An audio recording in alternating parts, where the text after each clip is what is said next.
Breaking tonight, eyewitnesses to the deadly Benghazi terror attacks finally get their chance to speak 14 months after lawmakers first requested to speak with them.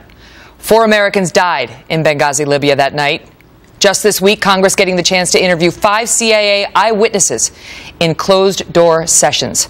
Now in an exclusive interview, Republican Michigan Congressman Mike Rogers joins me. He's chairman of the House Intelligence Committee, which is leading this investigation. Mr. Chairman, great to see you. Great to see you, Megan. And by the way, congratulations on your show. Thank you, sir. It's great to have you here. I want to ask you, let's just go through it piece by piece so the viewers can follow us. First of all, I want to ask you whether you believe it took 14 months to get these witnesses in front of you. You were stonewalled in getting access to them. You know, and I don't, and let me tell you why. So we had a good base of interviews from the FBI who interviewed them fairly shortly, not as close to the event as I would have liked, but very close to the event. So we had this base of interviews that we were using to try to determine what leadership discrepancies were in what events happened on the ground.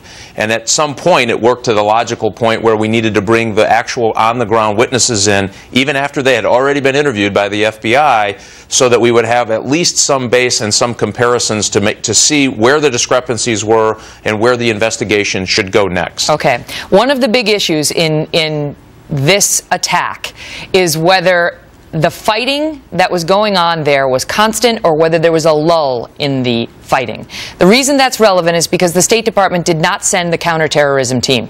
There was a counterterrorism team here stateside that could have been dispatched and is normally dispatched in incidents such as these, but was not dispatched.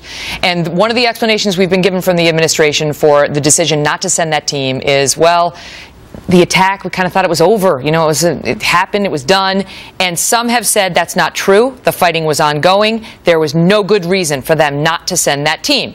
Do you believe that the fighting was ongoing that night? Or do you believe, as the administration has claimed, there were 2 waves? The second attack at the annex came much later and it wasn't this ongoing thing. Well, by the testimony we received over the last few days, compared by the testimony that was taken earlier, and it does sync up, it was clear to me that there was intervals of lulls in the fighting, including a 3-hour block of a lull in the fighting. But here's what I think.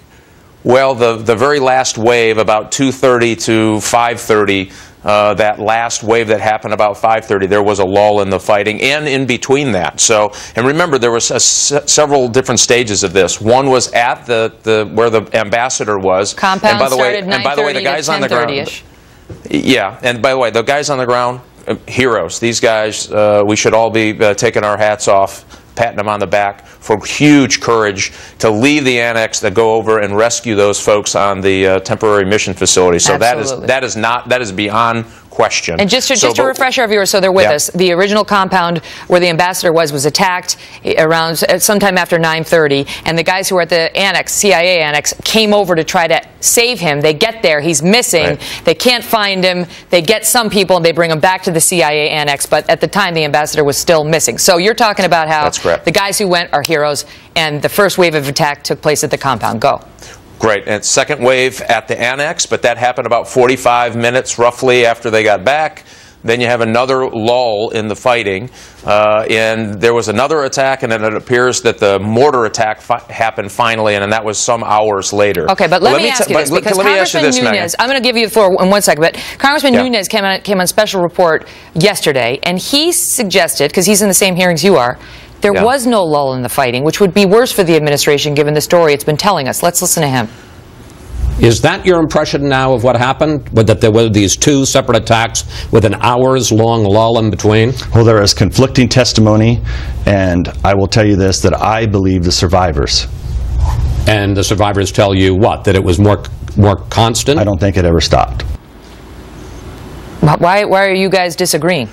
Well, you know, you're a former attorney. Sometimes someone can see the same event and see 3 different things. So the good news is we have the transcripts. We will sit down again next week, go over all the transcripts, and we filled in all the gaps. That's why this part of it was so important. You know, you're a recovering attorney yourself. You know that you have to establish the record so that you have things to compare it with. So that's really why this was a very, very important part of a very long investigation, at least on the intelligence side of it. And by the way, we've done more hearings hearings than we've done anything else in intelligence since the Benghazi attacks. This has been a serious effort. It's just strange to hear two guys from the same party in the same hearing seeing something so different. I understand. But listen, let me ask you this, because there's a lot I want to cover with you, and we don't have a